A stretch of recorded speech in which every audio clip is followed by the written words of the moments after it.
시청자 여러분 안녕하십니까? 헬로티비 뉴스입니다. 네, 올 한 해 우리 지역을 돌아보는 시간 이어가겠습니다. 다시 보는 2022, 오늘은 이세진 기자와 함께 김포의 1년을 돌아봅니다. 네, 올해 김포에서 가장 큰 관심을 받은 두 개의 단어, 바로 컴팩트 시티 5호선입니다. 이세진 기자와 함께 자세한 이야기 나눠보겠습니다.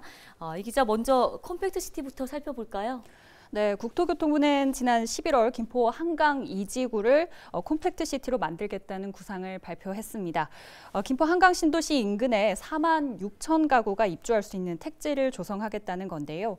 역세권 컴팩트 시티라는 이름처럼 철도역을 중심으로 개발을 합니다. 여기에 도심 항공교통 UAM까지 들여와 각종 지상 대중교통과 연결하겠다는 계획도 담았습니다. 국토부는 본격적인 행정 절차에 들어가 이르면 2027년부터 순차적으로 주택 공급이 가능할 것으로 보고 있습니다. 네, 이 컴팩트 시티 발표랑 또 함께 5호선 연장도 뜨거운 관심 받았는데요. 네, 서울 지하철 5호선과의 연계는 이번 개발 구상의 핵심입니다. 앞서 4차 국가철도망 계획에 5호선 연장안이 추가 검토 사업으로 올랐을 당시 해결해야 할 전제 조건이 붙었습니다. 바로 지자체 합의와 경제성 확보입니다. 주택 공급에 따라 수요가 늘어나면 5호선 연장안의 사업 타당성도 높아집니다. 컴팩트 시티 지정과 함께 5호선 연장에 대한 기대가 높아진 이유입니다. 예, 여기에 난항을 겪은 지자체 합의도 뒤따른 건데요. 서울시와 입장 차이로 풀리지 않던 난제였죠?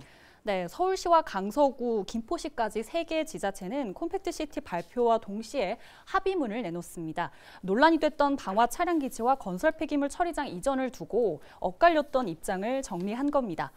먼저 방화 차량기지의 위치는 5호선 종점 부근으로 이전을 하겠다는 계획입니다. 논란이 된 건설 폐기물 처리장의 경우에는 업체들의 이전을 지원하겠다는 것까지 합의를 했는데 인수합병 그리고 폐업 유도까지 다양한 가능성을 열어뒀습니다. 김병수 김포시장은 헬로티비 뉴스와의 인터뷰에서 이 부분은 향후 추가 논의가 필요한 부분이라고 덧붙였습니다. 들어보시죠. 일단 기본적으로는 이제 금폐장 처리 업체에 대한 처리 문제 이전을 포함한 처리 문제에 합의를 한 것입니다. 앞으로 구체적으로 이 업체들을 어떻게 할 것인지에 대한 논의는 세부적으로 추가적인 논의를 하기로 했습니다. 만약에 불가피하게 폐업되지 않고 또는 김포로 이전할 수밖에 없는 상황이 된다면 그에 대한 대책을 함께 또 마련하기로 했고요. 네, 이렇게 서울시, 강서구, 김포시가 합의를 했는데 이 직후에 또 반발도 나왔잖아요. 인천에서는 인천 패싱이다 이런 얘기들이 나왔는데요. 네, 인천시는 서울시의 건폐장 이전 방침에 동의하지 않아서 이번 논의에서 패싱을 당한 거라면서 강한 유감을 드러냈습니다. 김포로 건폐장이 옮겨진다면 사실상 인천 서구로 오는 것이나 마찬가지라며 합의안에도 반발을 했습니다. 일단 인천시는 향후 세부 노선 협의를 준비하기 위해서 자체 용역에 들어가겠다고 했고요. 얼마 전 기자들과도 만나서 패싱에 대한 입장도 분명히 했습니다. 들어보실까요? 인천시를 통과하지 않고서는 이 사업을 실현시킬 방법 없습니다. 실질적으로 패싱해갖고는 이 사업이 실현이 안 되니까 그런 염려는 안 하셔도 되고. 네, 5호선 연장이 실현이 되려면 세부 노선 등을 포함해서 또 아직 남아있는 논의들이 적지 않기 때문에 관련 내용은 내년에도 계속해서 좀 전해주시기를 바라겠습니다. 네, 이어서 다음 주제로 넘어가 보도록 하겠습니다. 올해 김포시를 비롯해 많은 수도권 지자체들이 바로 이 문제 때문에 곤혹을 치렀는데요. 쓰레기 처리 문제입니다. 네, 계속해서 이세진 기자와 함께 정리해 보겠습니다. 이 기자 이번에는 소각장 이야기 해볼까요? 네, 폐기물 관리법에 따라서 오는 2026년부터는 수도권 매립지에 쓰레기를 바로 묻을 수가 없습니다. 생활 폐기물을 선별해서 재활용을 하거나 소각재로 만들어 매립을 해야 합니다. 시점이 가까워지자 수도권 지자체들도 발등에 불이 떨어졌는데요. 특히 김포시는 인구 규모가 늘고 있기 때문에 올해 쓰레기 500톤 규모를 처리할 수 있는 신규 소각장을 건설하겠다는 계획을 내놨습니다. 네, 이거 반대 시위 같은 거 하는 모습들도 꽤 봤는데 지금 이 소각장이 광역 소각장이라서 또 더 반발이 있는 거죠? 네, 그렇습니다. 김포시는 인센티브 측면에서 광역 소각장 추진에 장점이 있다고 봤습니다. 일반 소각장보다 국도비 지원율이 높고 예산 편성도 광역 소각장을 우선으로 한다는 이유 때문이죠. 이에 따라 김포뿐 아니라 고양시 폐기물 일부도 함께 처리하는 광역 소각장을 계획했습니다. 하지만 여론은 좋지 않았습니다. 온라인을 중심으로 반발이 이어진 가운데 지난 행정사무감사에서도 날선 비판들이 나왔습니다. 당시 화면 잠시 보고 가시죠. 왜 고양식도까지 가져와서 김포에서 쓰레기를 처리해야 되냐는 여론이 사실 되게 많습니다. 환경부 방침이 광역이어서 광역이고 예산 지원도 광역이 우선 지원이 됐는데 단독으로 할 경우 이제 예산 지원 자체에서 지금 언제 받을지도 모르는 상황도 있고. 예, 이런 여론 때문일까요? 첫 번째 공모 결과도 좋지 못했다고요? 네, 김포시는 지난 9월부터 11월까지 소각장 입지 후보지 신청을 받았습니다. 500억 원 규모에 가까운 주민 지원도 약속을 했는데요. 공모 마지막 날에 2개 지역에서 유치 의사를 보였습니다. 다만 2개 지역 모두 김포시 자격 요건에는 맞지 않았습니다. 후보지 신청을 할 경우 인근 주민 80%의 동의를 채워야 하는데 이곳 모두 이 동의율을 채우지 못한 겁니다. 네. 결국 김포시는 주민 동의율을 낮춘 재공모로 후보지를 다시 찾아야 하는 상황입니다. 다만 후보지를 찾는다 해도 주민 반발이 거세기 때문에 상당한 진통도 예상이 됩니다. 네, 알겠습니다. 이 소식도 계속해서 헬로티비 뉴스를 통해서 정리해 전해드리도록 하겠습니다.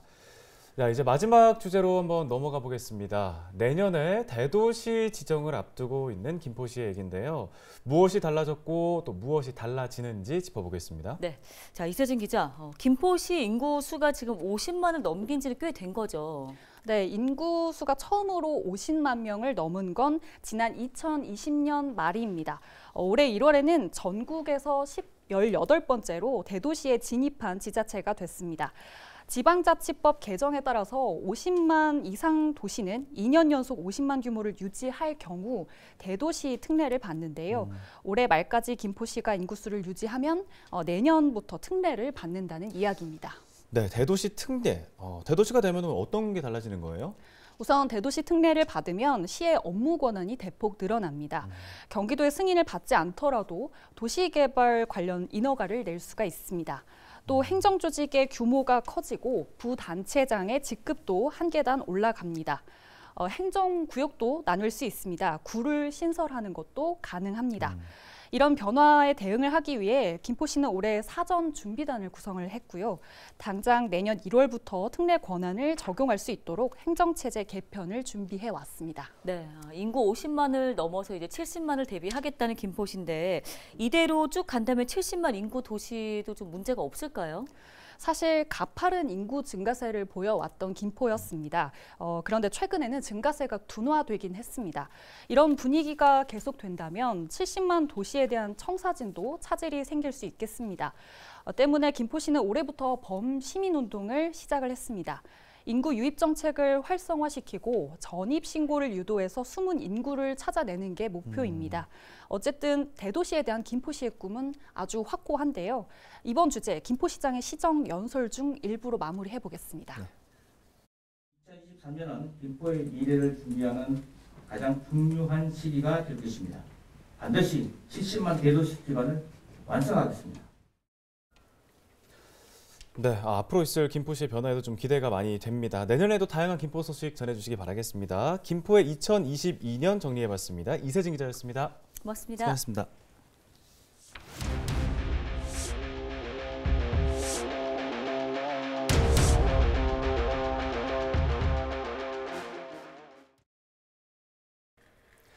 네, 이번에도 지난 시간에 이어서 인천 지역의 이슈를 조금 더 짚어보겠습니다. 송효찬 기자와 함께하겠습니다. 네, 송효찬 기자, 인천시가 이음 혜택 축소로 말이 좀 많지 않았습니까? 현재는 상황이 어떤가요?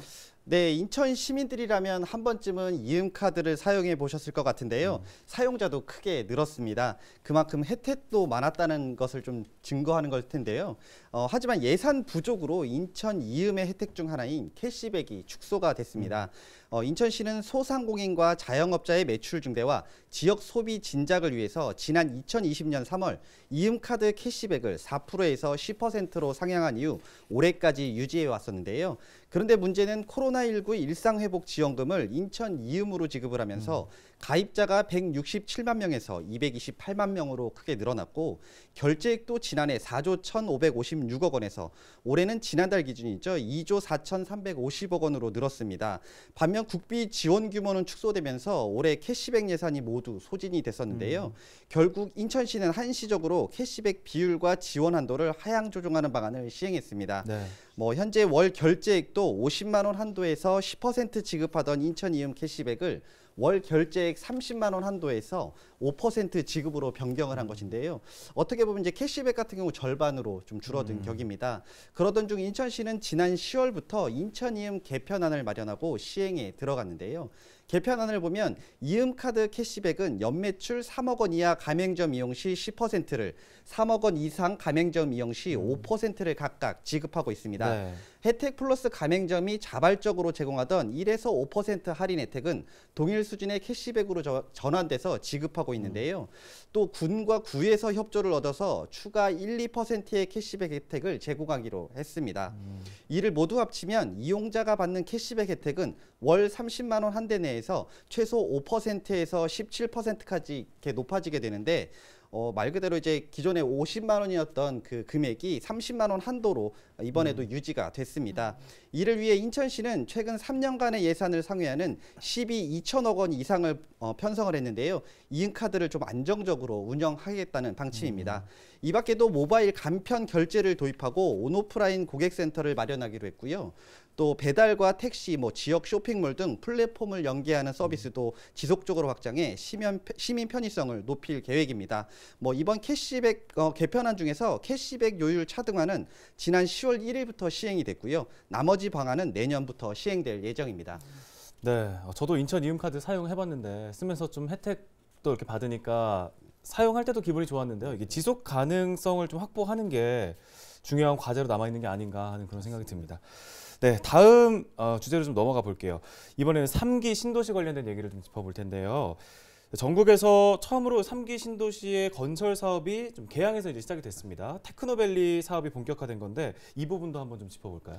네, 일단 개항 테크노밸리는 3기 신도시 5곳 중에 한 곳입니다. 수도권 3기 신도시 중 처음으로 조성 사업이 이곳에서 시작이 됐는데요. 지난 2019년 10월 3기 신도시로 지정된 개항 테크노밸리는 계양구 규련동과 동양동, 박촌동과 병방동, 상야동 일원 333만 제곱미터 규모입니다. 한국토지주택공사하고 인천도시공사가 3조 5,273억 원을 들여서 청년주택을 포함한 공동주택 9천 가구 등 16,640가구의 주택을 건설하는 사업인데요. 계획 인구는 46,004명 정도 됩니다. 그리고 내년 하반기부터 청약이 시작이 되는데요. 입주 시기는 2026년 상반기로 예상되고 있습니다. 네.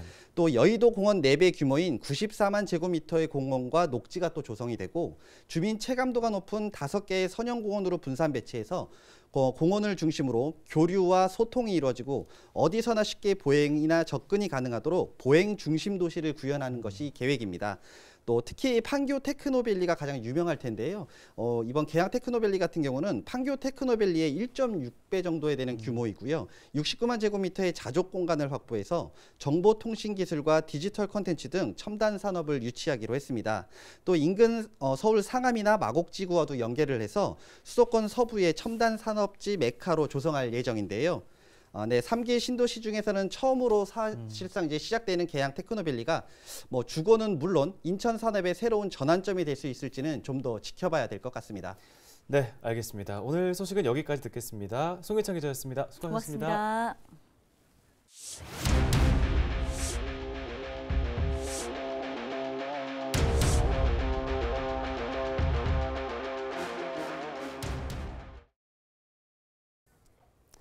네, 연말을 맞아 올 한 해 주요 소식 정리해보고 있습니다. 경기도는 김동연 경기도지사가 당선되면서 모든 도민에게 공정한 기회를 제공하겠다며 기회의 수도를 만들겠다는 포부를 밝혔습니다. 네, 또 분도 후 특별자치도를 만들겠다며 경기 북도와 남도를 나누는 분도에 대한 명확한 로드맵도 제시했는데요. 경기도의 주요 이슈들 김호 기자가 정리했습니다. 6일 지방선거를 통해 경기도정을 맡게 된 김동연 도지사는 모든 도민에게 공정한 기회를 제공하겠다는 포부를 밝혔습니다. 더 많은 기회, 더 고른 기회, 더 나은 기회를 통해 계층 이동의 사다리를 올라갈 수 있게 만들겠다는 겁니다.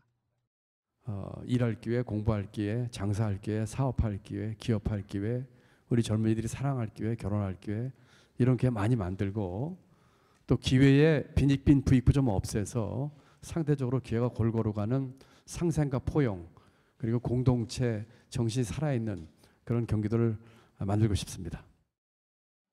김 지사는 또 도정의 모든 정책은 기회를 만드는 수단이 될 수 있다고 전하고 개별 정책들이 하나하나 모아지면 기회의 수도 경기도가 될 것이라고 강조했습니다.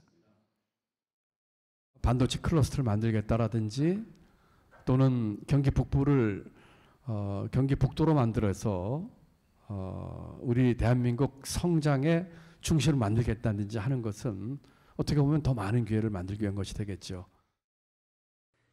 김 지사는 어려워진 경제 상황을 고려해 평화부지사를 없애고 경제부시사를 신설하는 조직 개편을 단행했습니다.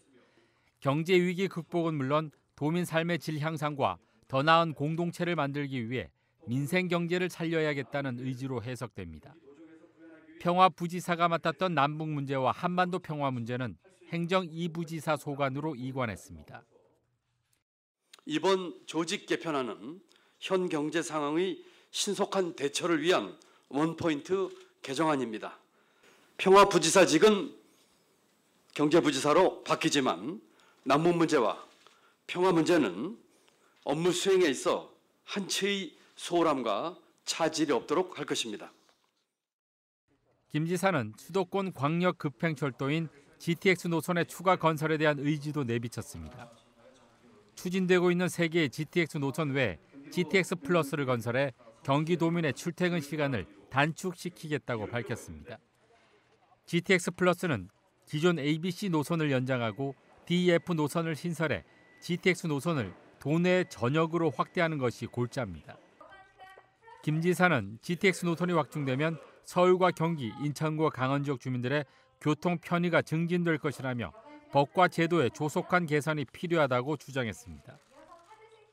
김 지사의 최대 공약인 경기 북부특별자치도 설치에 대한 로드맵도 제시됐습니다. 특별자치도 설치에 앞서 경기도를 남도와 북도로 나누고 이후 북도에 특별자치도 권한을 부여하는 방식을 제안했습니다. 또 특별자치도 설치를 위한 전담 조직인 경기 북부 특별자치도 추진단을 신설했습니다. 특별자치도의 지위를 부여하기 위해서는 소위 말하는 분도를 해야 됩니다. 그래서 일단 그 분도를 1단계, 특별자치도를 2단계로 생각을 하고 있는데 1단계와 2단계 시차를 최대한 좁히려고 생각을 하고 있다는 말씀을 드립니다. 행정구역 개편을 위해서는 입법 이외에도 주민투표 절차를 거쳐야 합니다. 김 지사는 북부는 물론 남부 도민도 동의할 수 있도록 구체적인 실천 방안을 제시하겠다고 밝혔습니다. 북부지방뿐만 아니라 경기 남부지방의 천만도 함께 동의하는 모양을 만들고 싶고 그러기 위해서 북부의 비전과 구체적인 그 각 지역별로의 그 비전과 실천 계획까지 만들어서 제시를 함으로써 전체 도민들로부터 지지받는 그것을 밑바탕으로 해서 2단계 접근하겠다. 지지부진한 1기 신도시 재정비도 추진합니다. 먼저 민간 전문가 등이 참여하는 전담 조직을 구성해 노후화 실태 조사와 구체적인 재정비 방향을 수립할 예정입니다. 또 부천과 고양 등 5개 1기 신도시의 시장과 연구기관이 참여하는 재정비 추진위원회와 해당 지역 주민 100명이 참여하는 협치위원회를 구성해 의견을 반영하기로 했습니다. 이 밖에 지난 8월에는 집중호우로 3명이 숨지고 3명이 실종됐으며 16명이 다치는 등 인명피해가 발생했습니다. 170세대 358명의 이재민이 발생했으며 590건의 시설이 피해를 입었습니다.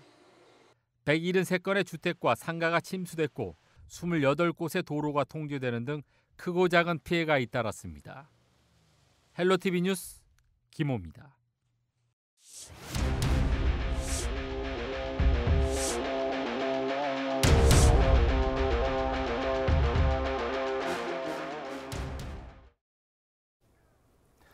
네, 오늘 저희가 준비한 소식은 여기까지입니다. 네, 따뜻하고 평온한 연말 보내시기 바랍니다. 고맙습니다.